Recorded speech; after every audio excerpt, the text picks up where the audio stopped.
Assalamualaikum warahmatullahi wabarakatuh. Apa kabar anak-anak? Mudah-mudahan dalam keadaan sehat walafiat ya. Kembali lagi kita belajar pendidikan agama Islam dari rumah.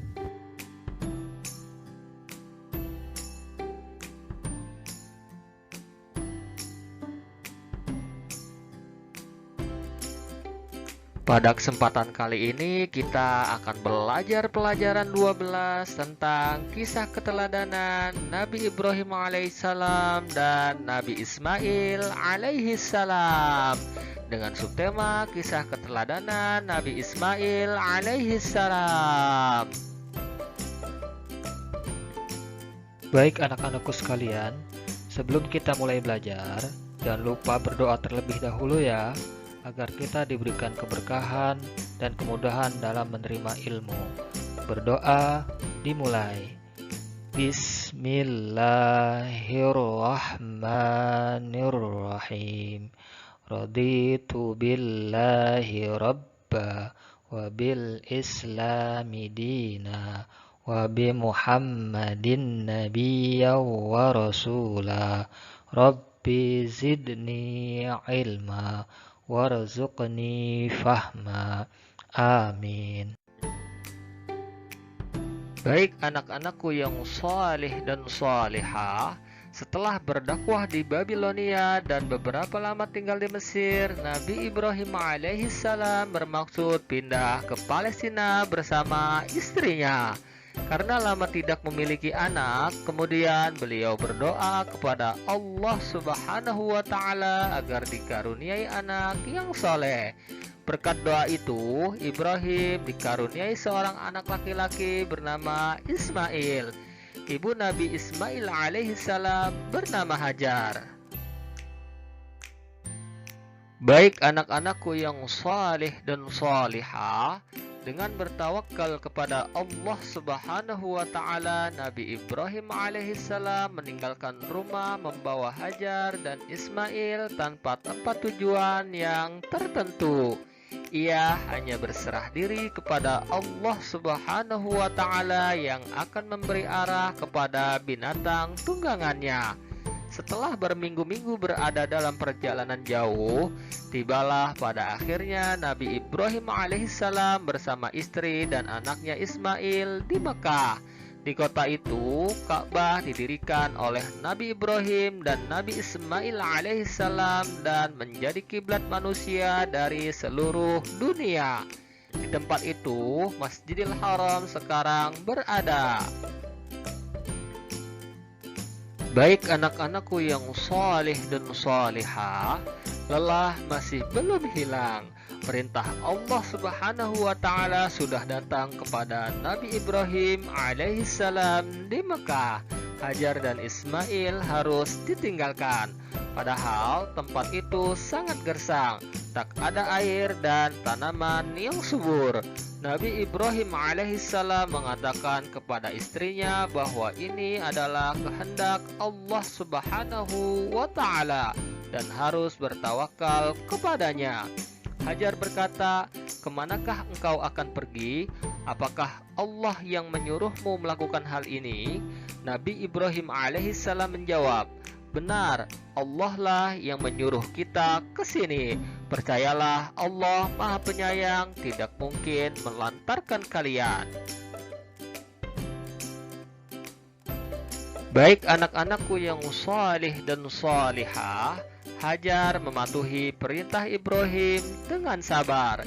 Ia makan dari bekalnya dan minum dari air yang ditinggalkan Nabi Ibrahim alaihissalam sampai habis. Beberapa hari kemudian, persediaan bekal sudah habis. Tak ada lagi makanan dan minuman. Hajar kebingungan kemana ia harus mencari makanan. Kebingungan bertambah manakala terdengar tangisan Ismail kehausan. Hajar melirik ke kanan dan ke kiri. Pandangannya ke sana kemari mencari air. Begitu gigihnya Hajar, ia berlari menuju Bukit Safa, barangkali bisa mendapatkan air. Ternyata tidak ada air sedikit pun. Kemudian ia pun berlari-lari kepayahan sampai tiba di suatu tempat lain yang bernama Marwah. Di sana pun tidak ada air. Kejadian itu sampai berulang-ulang. Bolak-balik sebanyak 7 kali ia berlari antara Bukit Sofa dan Marwah. Diriwayatkan bahwa Hajar berada dalam keadaan tidak berdaya dan hampir berputus asa. Namun, pertolongan Allah Subhanahu wa Ta'ala datang kepadanya atas kekuasaan Allah Subhanahu wa Ta'ala melalui malaikat Jibril.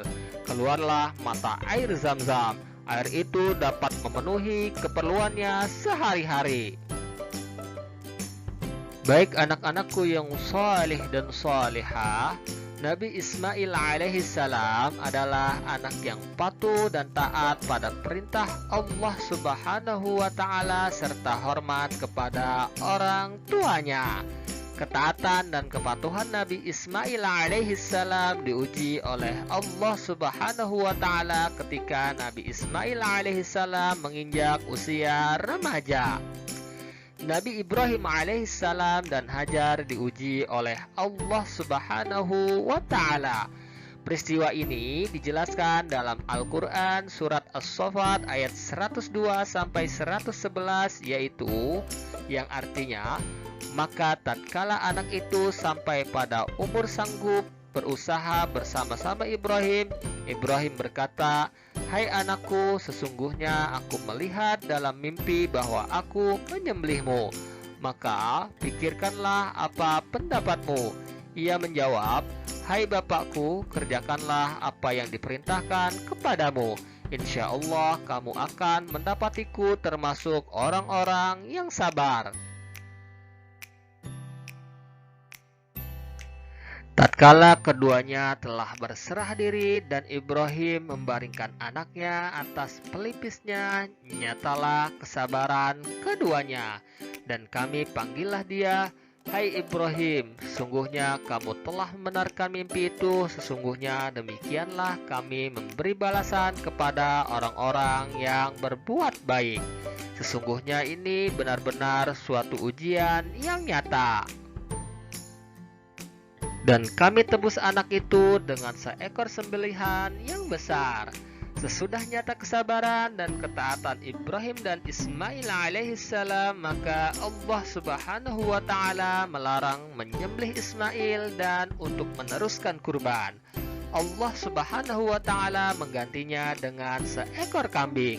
Peristiwa ini menjadi dasar disyariatkannya kurban yang dilakukan pada hari raya haji. Kami abadikan untuk Ibrahim itu pujian yang baik di kalangan orang-orang yang datang kemudian, yaitu kesejahteraan dilimpahkan atas Ibrahim. Demikianlah kami memberi balasan kepada orang-orang yang berbuat baik. Sesungguhnya ia termasuk hamba-hamba kami yang beriman. Dan inilah asal permulaan sunnah berkurban yang dilakukan oleh umat Islam pada setiap hari raya Idul Adha tanggal 10 Zulhijjah. Baik anak-anakku yang salih dan salihah, pada satu ketika Nabi Ibrahim alaihissalam menerima wahyu dari Allah Subhanahu wa Ta'ala agar membangun Ka'bah. Hal itu disampaikan kepada anaknya. Nabi Ismail alaihissalam berkata, "Kerjakanlah apa yang diperintahkan Tuhanmu kepadamu dan aku akan membantumu dalam pekerjaan mulia itu." Allah Subhanahu wa Ta'ala berfirman dalam Al-Quran surat Al-Baqarah ayat 127, yang artinya, "Dan ingatlah ketika Ibrahim meninggikan atau membina dasar-dasar Baitullah bersama Ismail, seraya berdoa, 'Ya Tuhan kami, terimalah daripada kami amalan kami. Sesungguhnya Engkaulah yang maha mendengar lagi maha mengetahui.'" Mulailah keduanya membangun Ka'bah hingga selesai, dan tempat Nabi Ibrahim alaihissalam berdiri ketika itu dikenal dengan Maqam Ibrahim.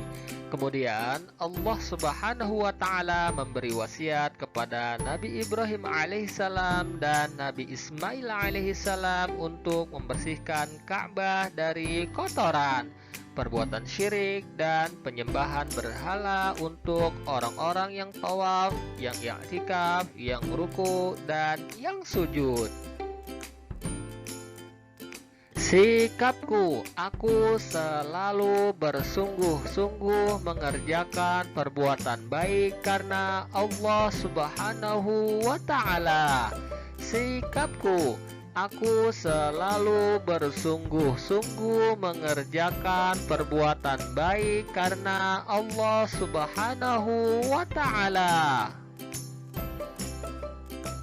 Baik anak-anakku yang saleh dan salihah, untuk tugasnya kalian jawab pertanyaan berikut ini.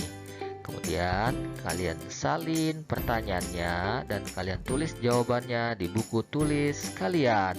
Setelah itu kalian kirim hasil jawaban kalian ke Bapak Ibu guru agama kalian.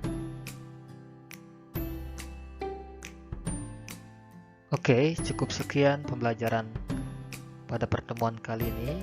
Mudah-mudahan apa yang kita telah pelajari bermanfaat untuk kita semua. Jangan lupa di-subscribe ya. Sekian dan terima kasih. Assalamualaikum warahmatullahi wabarakatuh.